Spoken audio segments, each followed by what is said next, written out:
श्री रामचरितमानस बालकांड दोहा संख्या 20 के आगे चलते हैं। राम नाम के विषय में ही गोस्वामी जी वर्णन कर रहे हैं। तो नाम है राम भगवान का, तो राम नाम है और नामी कौन है? नामी स्वयं उनका शरीर है या उनके अंदर जो निर्गुण रूप से जो परब्रह्म है वो नामी है। तो समुझत सरिस नाम अरु नामी, यह नाम और नामी समझने में दोनों एक समान है। प्रीति परस्पर प्रभु अनुगामी, लेकिन इनमें जो प्रेम है वह प्रभु और अनुगामी के समान है। प्रभु मतलब स्वामी, अनुगामी मतलब सेवक। तो स्वामी और सेवक के समान। स्वामी कौन है? राम नाम स्वामी है। और सेवक कौन है? जो नामी है, जो शरीर है उनका, वो सेवक है। नाम रूप दुई ईस उपाधि। ऊपर पहली चौपाई में नाम और नामी के विषय में बताया, अब नाम और रूप के विषय में बता रहे हैं। नाम रूप दुई ईस उपाधि। नाम और रूप ये दोनों ईश्वर की उपाधियां हैं।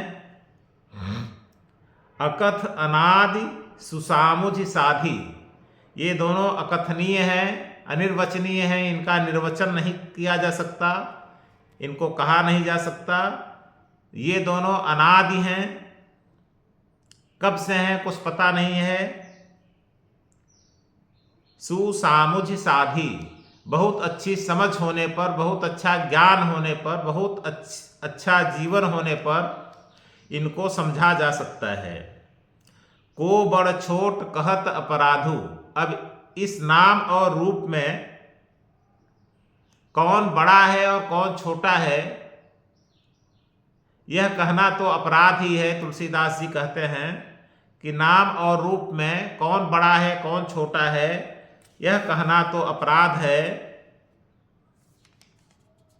तो इनका ज्ञान कैसे होगा? सुनि गुण भेद सुसमुझिहि साधु। साधु लोग, सज्जन लोग, ज्ञानी लोग, धर्मात्मा लोग इनके गुणों का भेद समझकर कि किसी में कुछ गुण ज़्यादा होगा नाम रूप में, किसी में कम होगा, तो इनके गुणों का भेद, गुणों का अंतर समझकर साधु लोग, धर्मात्मा लोग, सज्जन लोग स्वयं जान जाएंगे कि नाम क्या है और रूप क्या है।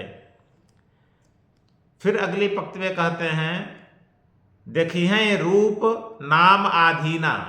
लेकिन कह रहे हैं कि रूप को नाम के अधीन देखा जाता है। मतलब नाम और रूप में रूप को राम के अधीन देखा जाता है, रूप को राम नाम के अधीन देखा जाता है। रूप ज्ञान नहीं नाम विहीना, बिना नाम के रूप का ज्ञान नहीं होता है।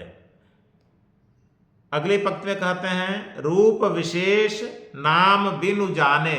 अब किसी का रूप बहुत अच्छा हो, विशेष रूप हो, लेकिन अगर उसके नाम का पता न हो तो करतल गत न परहि पहचाने। तो हथेली पर भी रूप को रख दिया जाए, रूप की पहचान नहीं हो सकती है। माने किसी का नाम न बताया जाए और रूप खूब वर्णन किया जाए कि वह ऐसा है, वह ऐसा है, वह ऐसा है, तो उसे पहचाना नहीं जा सकता है। नाम तो जरूरी है उसका। सुमिरिय नाम रूप बिनु देखे। किसी का बिना रूप देखे ही उसके नाम का अगर स्मरण कर लिया जाए तो आवत हृदय स्नेह विशेखे, तो अत्यंत प्रेम से वह रूप हृदय में आ जाता है। मतलब रूप न बताया जाए, केवल किसी का नाम बताया जाए। सुमिरीय नाम, नाम का स्मरण कर लिया जाए बिना रूप देखे। जैसे राम राम राम राम राम राम स्मरण किया जाए और राम का रूप सामने न हो तो भी हृदय में विशेष रूप आ ही जाता है स्नेह के कारण। नाम रूप गति अकथ कहानी। फिर कहते हैं नाम और रूप इन दोनों की अकथनीय कहानी है, ऐसी कहानी कि इनकी कही नहीं जा सकती है। समुझत सुखद न परति बखानी, समझने में अत्यंत सुख देती है नाम रूप की कहानी, लेकिन इनका बखान, इनका वर्णन नहीं किया जा सकता है।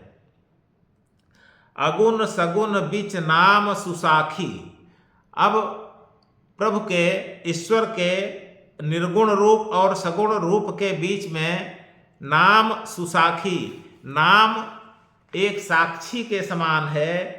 उभय प्रबोधक, उभय माने दोनों, निर्गुण और सगुण दोनों का ज्ञान कराने वाला है, प्रबोधक है। चतुर दुभाषी, और चतुर दुभाषिया है। तो यह है नाम और रूप का वर्णन।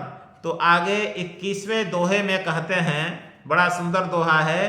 राम नाम मनि दीप धरु, जीह देहरी द्वार, तुलसी भीतर बाहर हूँ, जो चाहसी उजियार। तुलसी भीतर बाहर हूँ, जो चाहसी उजियार। तुलसीदास जी कहते हैं, यदि आप अपने अंदर भी उजाला चाहते हैं, अपने बाहर भी उजाला चाहते हैं, तो क्या करें? अपनी जीभ पर राम के नाम का स्मरण करते रहें। राम राम राम राम राम राम अपनी जिह्वा से स्मरण करते रहें, तो आपके अंदर का मैल, आपके अंदर जो कुदृष्टि है वो भी समाप्त हो जाएगी, अंदर का अंधकार समाप्त हो जाएगा, और आपके बाहर जितना अंधकार फैला हुआ है माया मोह रूपी, वो भी समाप्त हो जाएगा। तो एक उपमा देते हैं, राम नाम मणि दीप धरु। राम नाम रूपी मणिदीप को धारण करिए। कहाँ करिए? जीह देहरी द्वार। जीभ माने जिह्वा, जिह्वा को देहरी से यहाँ पर उपमा दे दिया गया है। दीह देहरी द्वार, द्वार रूपी मुख, द्वार रूपी मुख के जीभ रूपी देहरी पर राम नाम रूपी मणिदीप जलाइए, तो अंदर बाहर उजाला हो जाएगा। जरा और अच्छे से समझे, जैसे कोई मकान है, कोई भवन है, भवन का दरवाजा है, तो दरवाजे से लगा हुआ देहरी होती है। वह देहरी भवन के भी पास में होती है, भवन के बाहर जो स्थान है उससे भी पास में होती है। तो अगर देहरी पर कोई दीप जला दिया जाए, तो उस दीपक से भवन के अंदर भी प्रकाश हो जाएगा, और भवन के बाहर, जो बाहर की जमीन है, वहाँ भी उजाला हो जाएगा। तो सर्वत्र उजाला हो जाएगा अगर देहरी पर दीप जला दिया जाए। लेकिन वही दीप अगर घर के अंदर जलाएंगे तो केवल घर के अंदर उजाला होगा, घर के बाहर नहीं होगा। और देहरी से बहुत दूर बाहर जला दें तो बाहर उजाला होगा, घर के अंदर उजाला नहीं होगा।